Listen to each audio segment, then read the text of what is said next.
ఒక్కసారి కొమ్మూరి గోల్డ్ కి కాల్ చేయండి. తాకట్లో ఉన్న మీ బంగారాన్ని విడిపించి మార్కెట్ ప్రైస్ కి వాళ్ళు కొనుక్కుని మిగతా డబ్బులు మీకు ఇచ్చేస్తారు. హాయ్, వెల్కమ్ టు మనం టీవీ. మనం టీవీ మనకు జాగృతి అధ్యక్షురాలు కవిత తన పార్టీని కాస్త డిఫరెంట్ గా లాంచ్ చేయబోతున్నారు. ఆ విషయంలో తండ్రి కేసీఆర్ ఫార్ములానే పక్కాగా అనుసరించబోతున్నారు. పార్టీ ప్రకటనకు ముందే జాయినింగ్స్ మీద దృష్టి పెట్టారు. ప్రత్యేకించి వాళ్ళకి ప్రాధాన్యం ఇవ్వబోతున్నారు. సో ఆ వర్గానికి ప్రాధాన్యత కల్పిస్తే రూరల్ తెలంగాణ తన వైపే ఉంటుందని ఆవిడ భావిస్తున్నారు. సో ఎవరా వాళ్ళు? సో ఏంటి కవిత ప్లానింగ్? తెలంగాణలో మరో కొత్త రాజకీయ పార్టీ పురుడు పోసుకుంటోంది. జాగృతి అధ్యక్షులు కవిత పెట్టబోతున్న పార్టీకి సంబంధించిన అధికారిక ప్రకటన మిగిలే ఉంది. అయితే అందులో చేరికలు ఎలా ఉంటాయి, ఏ తరహా నేతలకు కవిత ప్రయారిటీ ఇవ్వబోతున్నారన్న ఆసక్తికరమైన చర్చలు నడుస్తున్నాయి ప్రస్తుతం స్టేట్ పాలిటిక్స్లో. ఉద్యమ పార్టీగా పుట్టి రాష్ట్రం సాధించి 10 ఏళ్లు అధికారంలో ఉన్న బీఆర్ఎస్ నుంచి బయటకు వచ్చారు కవిత. ఆ తర్వాత ఒకవైపు తన తెలంగాణ జాగృతి సంస్థను బలోపేతం చేస్తూనే మరోవైపు పార్టీకి సంబంధించిన ఏర్పాట్లు చేస్తున్నారు ఆమె. సో దీంతో ఇప్పుడు కవిత పార్టీలో చేరబోయే వాళ్ళు ఎవరన్నది ఇంట్రెస్టింగ్ సబ్జెక్ట్ గా అయింది. సో పార్టీ ప్రకటన వేదిక మీదనే పెద్ద ఎత్తున చేరికలు ఉండేలా జాగ్రత్తలు తీసుకుంటున్నారట. మరీ ముఖ్యంగా ఇటీవల రాష్ట్ర ప్రభుత్వం ముందు పెద్ద సంఖ్యలో లొంగిపోయిన మావోయిస్టులను చేర్చుకోవాలని అనుకుంటున్నారట కవిత. సో గతంలో తెలంగాణ రాష్ట్ర సాధన లక్ష్యంతో కేసీఆర్ టీఆర్ఎస్ పేరుతో పార్టీ పెట్టినప్పుడు కూడా మొదట్లో ఇదే ఫార్ములా అనుసరించారు. అప్పటికే వివిధ రాజకీయ పార్టీల్లో ఉన్న నేతలను కాకుండా అడవుల నుంచి జనాల్లోకి వచ్చిన మాజీ మావోయిస్టులను పార్టీలో చేర్చుకోవడానికి ప్రాధాన్యత ఇచ్చారు ఆయన. ఇప్పుడు కవిత కూడా ఇదే బాటలో నడవబోతున్నట్లు చెబుతున్నాయి ఆమె సన్నిహిత వర్గాలు. కొత్తగా ఏర్పాటయ్యే పార్టీలో మొదట్లోనే పెద్ద ఎత్తున జాయినింగ్స్ ఉంటే ఊపు వస్తుందని, అది కూడా ఇప్పటికే వేరే పార్టీలో ఉండి ఏదో ఒక రాజకీయ ముద్ర వేసుకున్న వాళ్ళు కాకుండా కొత్త వాళ్ళు అయితేనే బెటర్ అనుకుంటున్నారు కవిత. సో ఈ లిస్టులో ముందు వరుసలో మాజీ మావోయిస్టులను ఉంటారని సమాచారం. పీడిత ప్రజలు, శ్రామిక వర్గాల కోసం అడవుల బాట పట్టిన అన్నలు ఇటీవల పెద్ద సంఖ్యలో ప్రభుత్వానికి లొంగిపోయి జనజీవన శ్రమంతులకు వచ్చారు. వాళ్ళు తమ కోసం పోరాడిన వాళ్ళుగా ఇప్పటికీ గ్రామీణ ప్రాంతాల్లో కింది స్థాయిలో ఆ ఇమేజ్ ఉంటుందని, అలాంటి మాజీ మావోయిస్టులను చేర్చుకుంటే తమకు బాగా కలిసి వస్తుందని కవిత టీం ఆలోచిస్తోంది.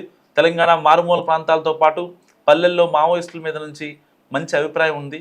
సో అలాంటి వాళ్ళని ఇప్పుడు పార్టీలోకి తీసుకొని అవే ప్రాంతాల్లో నాయకులుగా నిలిపితే కొత్త పార్టీకి బాగా ప్లస్ అవుతుందన్నది కవిత లెక్కట. సో ఈ మధ్యకాలంలో లొంగిపోయిన వాళ్ళతో పాటు గతంలో లొంగిన వాళ్ళని కూడా పార్టీ ప్రకటన టైంలోనే జాయిన్ చేసుకోవాలని భావిస్తున్నారు కవిత. సో తమ పార్టీలోకి కొత్త రక్తాన్ని తీసుకుంటామని చెప్తున్న కవిత మాజీ మావోయిస్టులను తీసుకోవడం ద్వారా తన కళ నెరవేరుతుందని కూడా అనుకుంటున్నారు.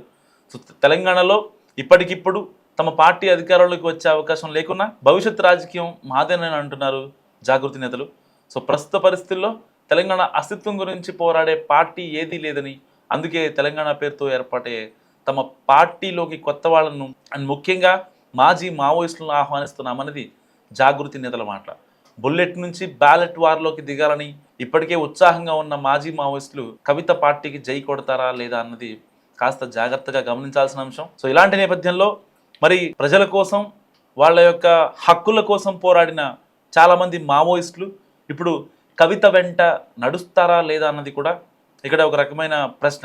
ఎందుకంటే పర్టికులర్గా కవిత ఇప్పటిదాకా కొన్ని రాంగ్ స్టెప్స్ వేశారని, లేకపోతే ఒక నాన్న స్థాపించిన పార్టీ నుంచి బయటికి వచ్చి మంచి పని చేశారని, ఇలాంటి చాలా రకాల విశ్లేషణలు. సో ఎప్పుడు కూడా అంటే పర్టికులర్గా పర్సనల్గా ఎవరిని కూడా కవిత టార్గెట్ చేసిన పాపాన పోలేదు. సో ప్రత్యర్థుల్ని ఒక మాట మాట్లాడినా సో మన దగ్గరే తప్పు జరుగుతుందని సో వాళ్ళ అన్నని, వాళ్ళ బావని, వాళ్ళ నాన్నని అందరినీ దుమ్మెత్తిపోశారు, కుండ బద్దలు కొట్టేశారు తన మాటలతో. మరి ఇలాంటి నేపథ్యంలో ఒకవేళ మావోయిస్టులు గనక కవిత పెట్టే కొత్త జాగృతి పార్టీకి గనక వస్తే సో చాలా మంది అంటే ఇటు వరంగల్ కావచ్చు, కరీంనగర్ కావచ్చు, ఖమ్మం కావచ్చు, ఇలాంటి ఉద్యమ కిల్లాలు, పర్టికులర్గా ఖమ్మం ఈసారి మొత్తం కాంగ్రెస్ వశమైంది. ఒకవేళ నిజంగా మావోయిస్టులందరూ కలిసి జనజీవన స్రవంతిలో కలిసిన మావోయిస్టులు అందరూ కూడా బయటికి వస్తే ఎలాంటి కాన్సిక్వెన్స్ ఫేస్ చేసే అవకాశం ఉంది. నిజంగా తెలంగాణ ముఖచిత్రం అంతా కూడా మారే అవకాశం ఉంది. సో మరి ఇలాంటిది టైంలో బర్సిదేవ కావచ్చు, లేదంటే దేవ్జీ కావచ్చు, అండ్ తిప్పిరి తిరుపతి కావచ్చు, ఇలాంటి వాళ్ళంతా ఇటు మంచిర్యాల, ఇటు జగిత్యాల, ఖమ్మం, వరంగల్ ఇలాంటి కీలకమైన ఏరియాల్లో చాలా పెద్ద పెద్ద మహామహులు అండ్ కాంగ్రెస్లో కావచ్చు, ఇటు బీఆర్ఎస్లో కావచ్చు, పెద్ద పెద్ద మహామహులు ఉన్న చోట చక్రం తిప్పిన మావోయిస్టులు. నిజంగా ములుగు నుంచి సీతక్క ఎలాగైతే బయటకు వచ్చి ఒక మంచి ఫేమ్ సంపాదించి ఒక అంటే బుల్లెట్ వార్ నుంచి బ్యాలెట్ వార్లోకి దిగి ఎలాగైతే తనను తాను ప్రూవ్ చేసుకున్నారో సో ఇప్పుడు చాలా మంది మావోయిస్టులు కవితతో నడవాలి అని సిద్ధమవుతున్నారని కూడా సమాచారం. సో నిజంగా కనుక మాజీ మావోయిస్టులు జనజీవన స్రవంతిలో కలిసిన వాళ్ళు ఎవరైతే ఉంటారో వాళ్ళంతా కూడా ఇప్పుడు కవిత క్రియేట్ చేసినటువంటి జాగృతి పార్టీకి అటాచ్ అయితే మాత్రం నిజంగా గ్రౌండ్ లెవెల్లో ఒక అనూహ్య స్పందన మాత్రం పక్కాగా కనిపించే అవకాశం ఉంది.